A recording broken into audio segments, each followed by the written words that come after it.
بسم اللہ الرحمن الرحیم۔ شروع اللہ کے نام سے جو بڑا مہربان نہایت رحم فرمانے والا ہے۔ محترم ناظرین و سامعین، السلام علیکم ورحمۃ اللہ وبرکاتہ۔ ناظرین، آج کی ویڈیو میں ہم علم کی فضیلت، فرضیت اور اہمیت کے بارے میں بات کریں گے۔ آپ ناظرین سے درخواست ہے کہ اگر آپ کو ہمارے چینل سے ذرا سا بھی فائدہ حاصل ہوتا ہے یا ہماری ویڈیو اچھی لگتی ہے تو ہمارے چینل کو سبسکرائب کیجیے۔ ناظرین، علم ایک ایسا خزانہ ہے جس کی قرآن پاک میں بار بار تاکید کی گئی۔ یہ ہمارے ارد گرد کی دنیا کو سمجھنے کی کلید ہے اور یہ وہ بنیاد ہے جس پر ہمارا ایمان قائم ہے۔ علم کا حصول محض ایک دنیاوی سرگرمی نہیں ہے، بلکہ ایک ایسا مقدس فریضہ ہے جو خود اللہ تعالیٰ نے مقرر فرمایا۔ آج کے معاشرے میں علم کے بارے میں غلط فہمیاں پھیلی ہوئی ہیں۔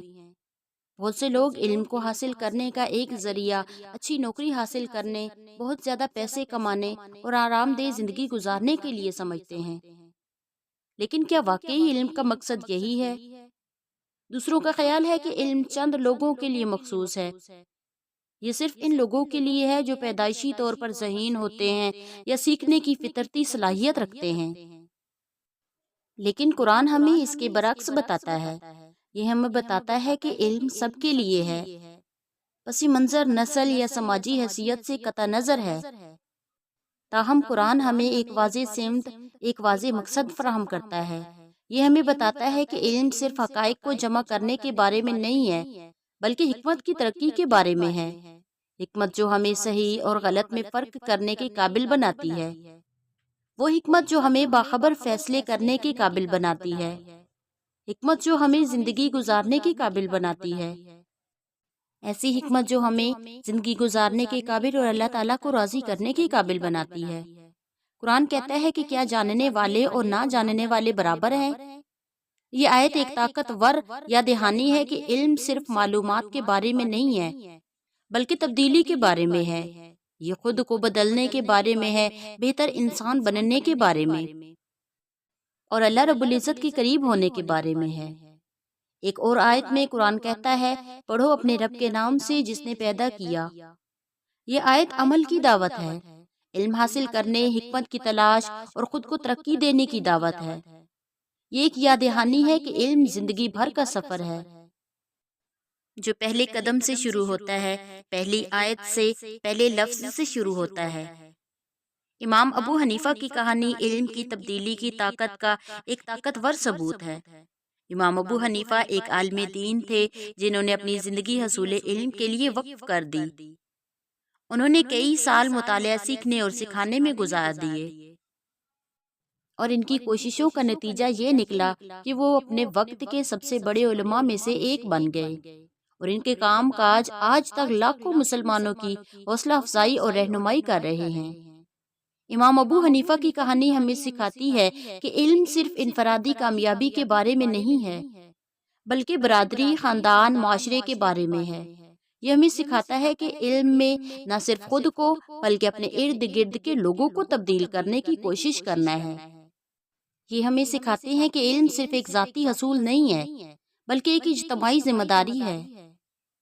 علم صرف ایک طاقت نہیں ہے، بلکہ روحانی روشن خیالی اور ترقی کا ذریعہ ہے۔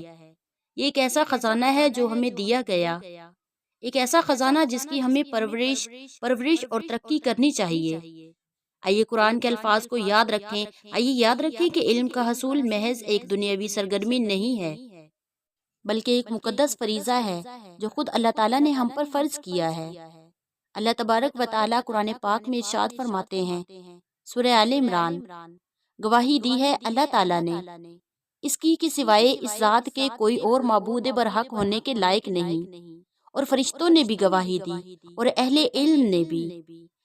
اس آیت مبارکہ میں اللہ رب العزت نے گواہی کی ابتدا اپنی ذات پاک سے فرمائی، دوسرے درجہ میں فرشتے اور تیسرے درجہ میں حضرات اہل علم کو ذکر فرمایا۔ مخاطب کے لیے اہل علم کی فضیلت اور مرتبہ کو سمجھنے کے لیے یہ آیت ہی کافی ہو جاتی ہے۔ حدیث پاک میں حضرت معاویہ رضی اللہ تعالیٰ عنہ سے روایت ہے، رسول اللہ صلی اللہ علیہ وآلہ وسلم نے ارشاد فرمایا، اللہ رب العزت جس کے ساتھ خیر خواہی کا ارادہ فرماتے ہیں اس کو دین کی سمجھ عطا کر دیتے ہیں۔ میں علم و خیرات کو تقسیم کرنے والا ہوں اور اللہ تعالیٰ عطا کرنے والے ہیں۔ اس امت کا معاملہ دین کے سمجھدار علماء کی وجہ سے درست رہے گا، یہاں تک کہ قیامت قائم ہو جائے اور حتیٰ کہ اللہ رب العزت کا حکم آ پہنچے۔ حضرت معاذ بن جبل رضی اللہ تعالیٰ عنہ فرماتے ہیں، رسول اللہ صلی اللہ علیہ وآلہ وسلم نے علم کی فضیلت کے بارے میں فرمایا، علم سیکھو کیونکہ اللہ کے لیے علم سیکھنا خشیت ہے، اس کی طلب عبادت ہے، اس کا مذاکرہ تسبیح ہے، اس کی بحث تمخیص سے جہاد ہے، جس کو علم نہیں اس کو تعلیم دینا صدقہ ہے، علم کے اہل لوگوں پر علم کو خرچ کرنا بڑا ثواب ہے، کیونکہ یہ علم حلال و حرام کی نشاندہی کرتا ہے، اہل جنت کے راستوں کا مینارہ نور ہے، یہ وحشت کا انیس ہے، بے وطنی میں دولت ہے، خلوت میں باتیں کرنے والا ہے، دکھ سکھ میں رہنما ہے، دشمنوں کے خلاف ہتھیار ہے، دوستوں کے پاس بیٹھنے کے لیے زینت ہے۔ اللہ رب العزت اس کے ذریعہ بہت سی اقوام کو بلند فرماتے ہیں اور ان میں خیر خواہی کے قائد اور امام پیدا کر دیتے ہیں، جن کے نقوش و آثار کی پیروی کی جاتی ہے اور ان کے کردار کی اقتدا کی جاتی ہے اور ان کی رائے کو انتہائی درجہ دیا جاتا ہے۔ فرشتے بھی ان سے دوستی کرنے کی رغبت رکھتے ہیں، ان کے لیے اپنے پر بچھاتے ہیں، ان کے لیے سبز اور خشک مخلوق سمندر کی مچھلیاں، اس کے جانور، خشکی کے درندے اور جانور، ہر مخلوق استغفار کرتی ہے، کیونکہ علم جہالت کے مقابلہ میں دلوں کی حیات ہے اور تاریکیوں کے مقابلہ میں بصیرتوں کی شمع ہے۔ علم ہی کے ذریعے انسان دنیا اور آخرت میں صلح کی منازل اور بلند درجات تک پہنچتا ہے۔ اس میں غور و فکر روزہ کے برابر ثواب رکھتا ہے اور اس کا پڑھنا رات کی عبادت کا ثواب رکھتا ہے۔ اس کی وجہ سے صلہ رحمی کی جاتی ہے، اسے حلال و حرام کا پتہ چلتا ہے۔ یہ عمل کا امام ہے، عمل اس کے تابع ہے، اس کا الہام سعادت بختوں کو کیا جاتا ہے اور بدبختوں کو اس سے محروم کر دیا جاتا ہے۔ ایک دوسری حدیث میں حضرت سمرہ رضی اللہ تعالیٰ عنہ فرماتے ہیں، رسول کریم صلی اللہ علیہ وآلہ وسلم نے فرمایا، قیامت کے دن علماء کے کلموں اور شہداء کے خون کو تولا جائے گا۔ ہاں، اگر کسی وقت جہاد ہی کے ساتھ دین کو بچایا جا سکے تو علماء پر جہاد کرنا علم دین پڑھنے پڑھانے سے افضل ہوگا۔ ایک اور روایت میں اس کے آگے یہ اضافہ فرمایا، پھر علماء کے کلموں کا وزن شہداء کے خون سے بھاری ہو جائے گا۔ حضرت ابو امامہ رضی اللہ تعالیٰ عنہ سے روایت ہے، نبی کریم صلی اللہ علیہ وآلہ وسلم نے فرمایا، اس علم کے قبض ہو جانے سے پہلے تم پر اس کا سیکھنا لازم ہے اور اس کا قبض ہونا اس کا اٹھا لیا جانا ہے۔ پھر آپ نے اپنی درمیانی اور انگوٹھے کے ساتھ والی انگلی کو اس طرح جمع کیا اور فرمایا، عالم اور متعلم ہی خیر میں شریک ہیں، باقی تمام قسم کے لوگوں میں خیر نہیں ہے۔ حضرت ابو ہریرہ رضی اللہ تعالیٰ عنہ فرماتے ہیں، نبی کریم صلی اللہ علیہ وآلہ وسلم نے فرمایا، الدنیا ملعونۃ ملعون ما فیہا، یعنی دنیا بھی ملعون ہے اور جو کچھ دنیا میں ہے اس پر بھی لعنت کی گئی ہے، یہ بھی ملعون ہے، مگر اللہ تعالیٰ کا ذکر اور جو چیز اس کے ساتھ منسلک ہو، اور عالم اور طالب علم کے۔